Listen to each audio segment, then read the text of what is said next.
নায়িকা অঞ্জনার মৃত্যু নিয়ে রহস্য, শরীরে ছিল আঘাতের চিহ্ন, মুখ ভরা হাসি নিয়ে আর প্রিয় মানুষদের কাছে ফেরা হলো না জাতীয় চলচ্চিত্র পুরস্কারপ্রাপ্ত অভিনেত্রী অঞ্জনা রহমানের। এক সপ্তাহের বেশি সময় হাসপাতালে ভর্তি থাকার পর অবশেষে না ফেরার দেশে পাড়ি দিয়েছেন গুণী অভিনেত্রী।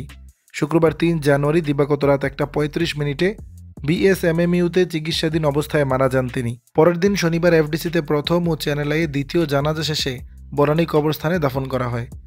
এদিকে অঞ্জনার মৃত্যুর পর সামনে আসছে একের পর এক প্রশ্ন।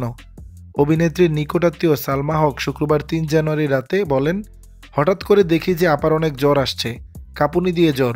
আমি ও আমার ভাই মুগদা হাসপাতালের মেডিসিন ডাক্তার আবু রুহানিকে ফোন দিলাম। তাকে বললাম অঞ্জনা আপা অসুস্থ, অনেক জ্বর আসছে, বাথরুমও করে দিয়েছে বিছানায়। তিনি বলেন তাড়াতাড়ি হাসপাতালে ভর্তি করো। পরে আপার পালিত ছেলে মনিকে বললাম যে বাবা তুমি ভর্তি করো। সে বলল না কিছু হবে না, ঠিক হয়ে যাবে। আমুর এরকম হয়েছে অনেকবার উত্তরায় থাকতে, ঠিক হয়ে যাবে। আমি 4 দিনই এসে আপাকে এমন অবস্থায় পেয়েছি যে বিছানায় বাথরুম করে দিয়েছে। আমি এসে আবার স্যুপ খাইয়ে দিয়ে গেছি। পরে আমি হাত ধরে দেখলাম যে হাত ধরলে নিচে পড়ে যায়, তখন ভাবলাম হয়তো স্ট্রোক করেছে। তিনি বলেন বাসায় 3 জন কাজের লোক বলল আপা উনি তো 4 দিন ধরে বিছানায় বাথরুম করতেছে, তাকে ডাক্তারের কাছে নিয়ে যান। 6 দিন তিনি বিছানায় পড়েছিলেন, হয়তো তার ডেঙ্গুও হয়েছিল।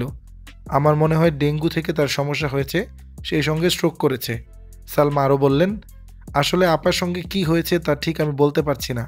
মনি ছোট মানুষ, তাই হয়তো বোঝেনি, না হলে আগেই হাসপাতালে ভর্তি করা হতো। পরে আমি তার মেয়ে জামাই রিপনকে বললাম, তারপর ব্যবস্থা নেওয়া হয়। এদিকে রহস্যের জট যেন কোনোভাবেই খুলছে না। শেষ বিদায়ের জন্য অভিনেত্রীকে সকালে বঙ্গবন্ধু শেখ মুজিব মেডিকেল বিশ্ববিদ্যালয় হাসপাতাল থেকে গোসল সম্পন্ন করা হয়। সে সময় তার শরীরের নানা জায়গায় আঘাতের চিহ্ন দেখা যায় বলে একটি সূত্র নিশ্চিত করেছে।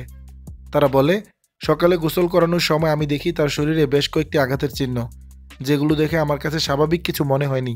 শুধু তাই নয়, আপা আমাকে মাঝে বলেও ছিল কে বা কারা যেন তাকে নিয়ে ষড়যন্ত্র করছে, জানিয়ে তিনি বেশ ভয়ে ছিলেন। মাঝে আমাকে একদিন কল দিয়েও বলেছিল দেখা করতে, কি যেন বলবে, কিন্তু সেই কথাটি শেষ পর্যন্ত আর শোনা হলো না।